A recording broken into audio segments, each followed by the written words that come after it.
इस बीच सर इस तरह की भी खबरें हैं कि सरकार 7 एग्री वायदा में ट्रेडिंग पर लगी रोक को अगले 1 साल के लिए बढ़ाना चाहती है। अब सवाल ये है कि आखिर में सरकार की मंशा क्या है और सरकार आखिर में इस रोक पर क्यों अभी भी कंटिन्यू होते हुए दिखाई दे रही है। आप कैसे देख रहे हैं जो खबरें सामने निकल के आ रही हैं उसको? देखिए, बहुत सारी स्टडीज आई हैं, बहुत सारी चीजें हमने वेबिनार, बहुत सारी चीजें पढ़ी भी, लोग बहुत सारे जानकार भी ऐसे मिले। ऐसा कोई कोरिलेशन नहीं मिला है जो सरकार की मंशा है। सरकार का डायरेक्ट एक इंडिकेशन है। सरकार ने हमेशा कहा है कि जो इन्फ्लेशन बढ़ गई थी पिछले साल, चाहे अभी भी जो इन्फ्लेशन बढ़ी है, उसको डायरेक्टली कहीं ना कहीं सरकार ने वायदा ट्रेडिंग से कोरिलेट करने की कोशिश की है। लेकिन ऐसा कोई भी स्टडी, ऐसा कुछ भी ऐसा नहीं निकल के आया है कि जो इन्फ्लेशन बढ़ रही है वो वायदा कारोबार से रिलेटेड है।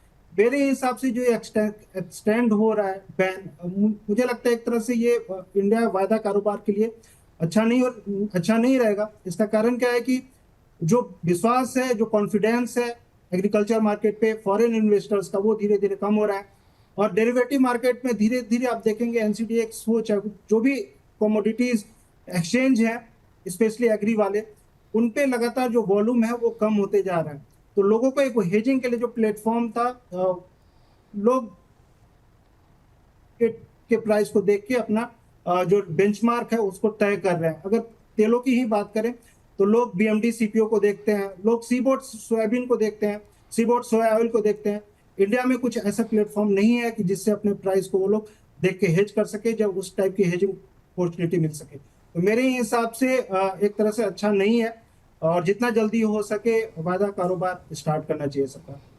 ठीक है सर। सर अब कार्यक्रम के बिल्कुल आखिरी इसमें हिस्से में है, तो चलते चलते आपसे जानना चाहेंगे कि आपकी टॉप एग्री ट्रेडिंग कॉल्स कौन सी होंगी जहां पर अभी भी बहुत सारे ट्रेडर्स जो है आपको सुनना चाह रहे हैं और उन ट्रेडिंग कॉल्स पे अपने सौदे बनाने के लिए इंतज़ार कर रहे हैं। ट्रेडिंग कॉल्स की बात करें तो आज के लिए मेरे हिसाब से धनिया में मुझे अच्छा खासा सपोर्ट बनते हुए दिख रहा था, 7850, 7880 के आसपास। तो मुझे लगता है धनिया में बरकरार रह सकती है बाइंग, प्रोडक्शन पिछले साल के कंपेयर में कम रहने की संभावना, और जब भी प्राइस नीचे आ रहे हैं आप देख रहे हैं अच्छी खासी खरीदारी होते हुए दिख रही है। तो आज के लिए पर्टिकुलरली अगर किसी को खरीदारी करनी है तो लगभग अगर मान लीजिए 7960, 7950 के आसपास लेवल मिलते हैं तो वहां से खरीदारी करें। टारगेट आपको 8200 का रखना है, और जो स्टॉप लॉस लगा के रखना है 7890, 7880 के आसपास आप एसएल आज के लिए लगा के चल सकते हैं। जी चलिए, तो यहाँ पर 2 ट्रेडिंग कॉल है। एक तो सर धनिया हो गई, दूसरी ट्रेडिंग कॉल भी जरा स्क्रीन पर ले आइए। दूसरी ट्रेडिंग कॉल कैस्टर सीड में प्रोडक्शन को लेके काफी सारी दिक्कतें इस साल हमें देखने के लिए मिली है, और प्राइस जब भी 6300 के आसपास आ रहे हैं वहां से बाउंस बैक होते हुए दिख रहा है। मुझे लगता है कि 6320, 6330 के आसपास प्राइस आते हैं तो वहां पे आपको खरीदारी करनी चाहिए। टारगेट जो है आपको 6450 का रखना है, और एसएल जो लगाना है 6270 के आसपास आज के लिए लगा के आप चल सकते हैं। मुझे लगता है इसमें खरीदारी के मौके आज के लिए बनते हुए दिख रहे हैं। चलिए, तो ये बात निकल करके आती हुई कैस्टर सीड अप्रैल में ख़रीदारी करके चलनी है, और ये आपको ख़रीदारी करनी है 6320 से 6330 के बीच में। और इसके अलावा जहां पर अगर आपको जो स्टॉप लॉस लगाने की सलाह दी जा रही है वो है 6270, 6270 रुपये के लक्ष्य के, 6270 रुपये के स्टॉप लॉस के साथ यहाँ पर आपको ख़रीदारी करके चलनी है।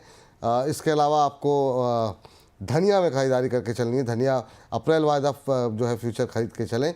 7960 से लेकर के 7950 के बीच में ख़रीदारी करें। एक स्टॉप लॉस आपको सजेस्ट किया गया है वो है 7890, 7890 के स्टॉप लॉस के साथ। ऊपर की तरफ आपको जो लक्ष्य देखने को मिल सकते हैं वो 8200 के होंगे। 8200 के लक्ष्य के लिए ख़रीदारी करके चलें। बहुत बहुत शुक्रिया सर, बहुत बहुत धन्यवाद रवि जी आज की इस चर्चा में जुड़ने के लिए और इन तमाम चीज़ों पर बात। Thank you sir ji. Thank you sir, thank you, बहुत बहुत धन्यवाद आपका।